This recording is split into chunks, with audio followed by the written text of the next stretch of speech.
Alright everybody, so this is video number 2, and hopefully the quality of this video is going to be a little bit better, because the interface looked a little laggy after I reviewed the last one, so hopefully it'll just look a little cleaner. But anyway, in this video I'm going to show you a little bit more about Norman, and then I'm actually going to pose him and into the first pose of a walk cycle. And in the next video I'll show you all the poses of the walk cycle and actually play it for you so you can see it in action, and then talk about the graph editor because it's a really cool tool in Maya that I use all the time. So let's see. First, this is my outliner right here over on the right, and it shows everything that's in the scene. So there's random cameras here or whatever, and then there's the character Norman. And then I've actually created some sets here that allow me to quickly grab all of his controllers, which is little blue and yellow and red guys that are hanging out all over Norman's body. So first, Norman is created by a bunch of polygons, and you can see them if I just select his mesh here. And this is called the mesh or the geometry, and each of these little squares is a separate polygon.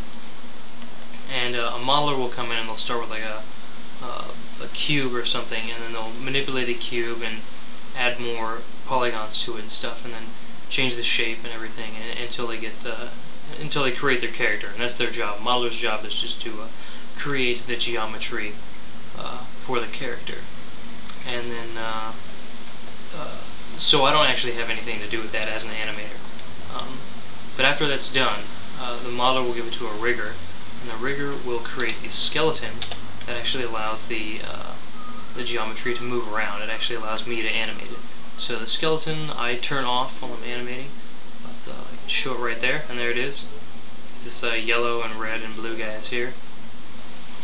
And they actually, like I said, control the geometry and allow the character to move. And I can go in and I can click on the skeleton and I can rotate them manually, but that's a terrible idea because it can really mess things up. So instead, I actually just use these controls that the rigger sets up that manipulate the skeleton for me, so that I don't break anything. But after that's done, after the rigger is done setting up the skeleton, he'll give it to me, and then it's ready to be animated.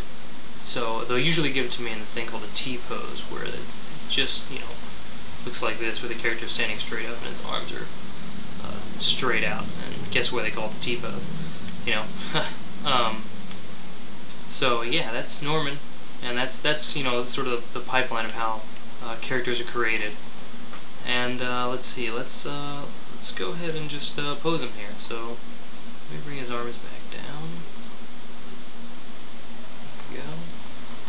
And first thing I'm going to do is just relax his shoulders a little bit because he looks tense. There we go. And now I'm going to lower him a little bit, so I have some room to play around with his feet so they don't lift off the ground. I'm going to bring this foot backwards and this foot forwards. I'm going to take a look at this from the side view because it's easier to see. Make sure my joints are turned off so I don't accidentally grab them or something. Let's bring this forward, let's bring him down just a little bit more. And then I'm going to use this some options over here in this thing called the channel box, and those only show up, they're specific to whatever control I'm using. So I'll use the ball roll here to roll his foot on the ball's foot there, and then I will use the heel roll to lift that up. And the pose I'm creating right now is called the contact pose, and that's just because the front foot is just contacting the ground in this pose. Let's tone that back a little bit. Yeah, it's good. And now I'm going to twist the hips, and the hips twist with the legs on the walk. And I'll grab the back, and the back twists opposite the legs. There we go. Tone that down a little bit. And he's a little hunched over, so or he's a little straight up, so I'm going to hunch him over a little bit because nobody walks straight up and down. There we go. Tuck his hips under. So there we go, and I'm going to do this arm.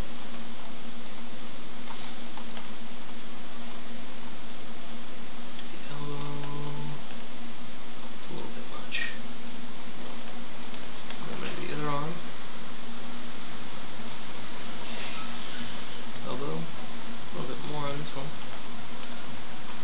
these fingers look really stiff, so I'm going to go ahead and put them in a more relaxed position. So again, I'm going to use the channels up here to manipulate the fingers. So I'll do that, and I can actually use these to punch his hand all the way into a fist, or even break his fingers. But for now, all I need to do is just do that. I'm going to grab. So keep relaxing his hand a little bit more.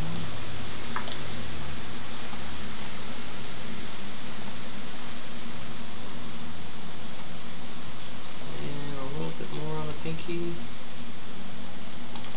There we go. It's a fairly relaxed position. I'm not going to worry about the thumb for now.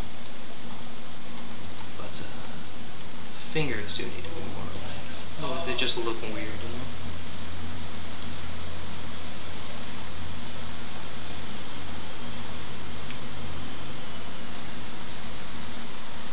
And that's fine. I'll just leave the pinky over there like that. Now let's see. So let's see. We got the waist, the hips, the back going on here. Let's take a look from the front view. Make sure my joints are turned off in this view. Let's rotate this guy in a little bit. And rotate this guy in a little bit.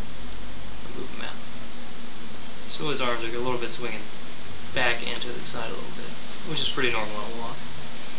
And I'm going to take the feet, just move them in a little bit so they're holding his weight a little better.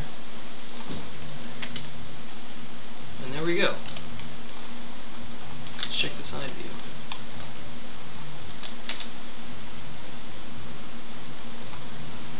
Nah, I like that. Okay. Yeah, it looks pretty good. So that is like the first pose of a walk cycle. And the purpose of a cycle specifically is that the first pose and the last pose are the exact same. And that way the action can be played or looped seamlessly. So it can continue doing whatever it's doing. So this guy's only going to take 2 steps in place, but I can just have the animation loop, and it'll just look like he's walking however long I want him to walk for. So what I'm going to do is I'm going to grab all his controls here from the outliner and then key them on the timeline.